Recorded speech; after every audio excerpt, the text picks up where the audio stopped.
बिहार में हो रही जाति आधारित गणना पर पटना हाईकोर्ट ने रोक लगा दी थी और आज इस मामले में देश के सर्वोच्च न्यायालय यानी कि सुप्रीम कोर्ट में सुनवाई होगी। आपको बता दें कि सुनवाई कल ही होनी थी, लेकिन पटना हाईकोर्ट के पूर्व चीफ जस्टिस और सुप्रीम कोर्ट के जस्टिस संजय करोल द्वारा पीठ से अपना नाम वापस लेने की वजह से जो सुनवाई है वो टल गई थी और आज इस मामले में सुनवाई होगी।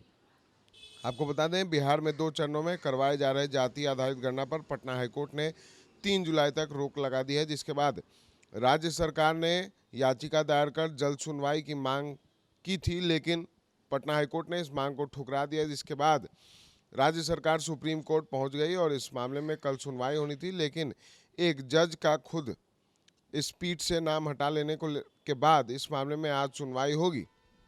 आपको बता दें कि सुप्रीम कोर्ट के जस्टिस संजय करोल ने सुनवाई से खुद को अलग कर लिया था और इस वजह से सुनवाई जो है वो टल गई थी और आज सुनवाई होगी। सुप्रीम कोर्ट में बिहार सरकार के वकील मनीष सिंह जो है वो बिहार सरकार की ओर से सुप्रीम कोर्ट में अपना पक्ष रखेंगे। सरकार ने हाईकोर्ट द्वारा 3 जुलाई को जाति आधारित गणना की सुनवाई करने संबंधी आदेश के खिलाफ सुप्रीम कोर्ट में याचिका दायर की है और इस मामले की सुनवाई न्यायाधीश BR गवई और न्यायाधीश संजय करोल की पीठ को करनी थी, लेकिन संजय करोल द्वारा अपना इस पीठ से खुद को अलग कर लेने की वजह से जो सुनवाई है वो टल गई। वहीं इसके पहले पटना हाईकोर्ट के 4 मई के आदेश के खिलाफ सुप्रीम कोर्ट में दायर याचिका में बिहार सरकार ने कहा है कि जातीय जनगणना पर रोक से पूरी कवायद पर प्रतिकूल प्रभाव पड़ेगा। जाति आधारित डेटा का संग्रह अनुच्छेद 15 और 16 के तहत एक संवैधानिक जनादेश है। संविधान का अनुच्छेद 15 कहता है कि राज्य, धर्म, नस्ल, जाति, लिंग, जन्म स्थान या इनमें से किसी के आधार पर भी किसी भी नागरिक से भेदभाव नहीं किया जा सकेगा। अनुच्छेद 16 कहता है कि राज्य सरकार के अधीन किसी भी कार्यालय में नियुक्ति के संबंध में सभी के लिए समान अवसर होंगे। वहीं सुप्रीम कोर्ट के आदेश के बाद पटना हाईकोर्ट ने इस महीने 4 मई को अंतरिम फैसला देते हुए जाति आधारित गणना पर अंतरिम रोक लगाने का आदेश दिया था।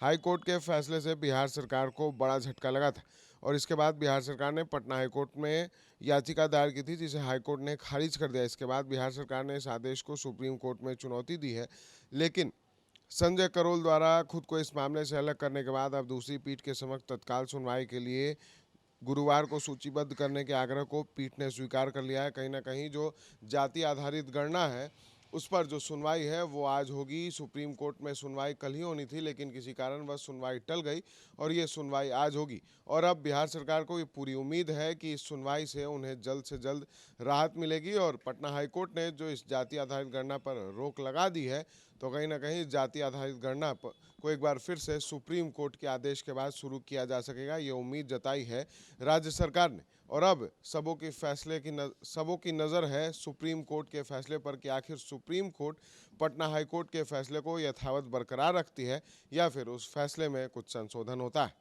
सहयोगी दिवाकर के साथ विशाल भारद्वाज, SG न्यूज़ पटना। आशीर्वाद इजीकॉन ग्रुप, भरोसे का दूसरा नाम। हम सिर्फ घर नहीं, खुशियां भी बनाते हैं। आशीर्वाद रोज वैली, जिसमें है premium flats with all modern amenities. Patna में लेना चाहते हैं अपने सपनों का आशियाना, तो कीजिए हमारे इन नंबरों पर संपर्क।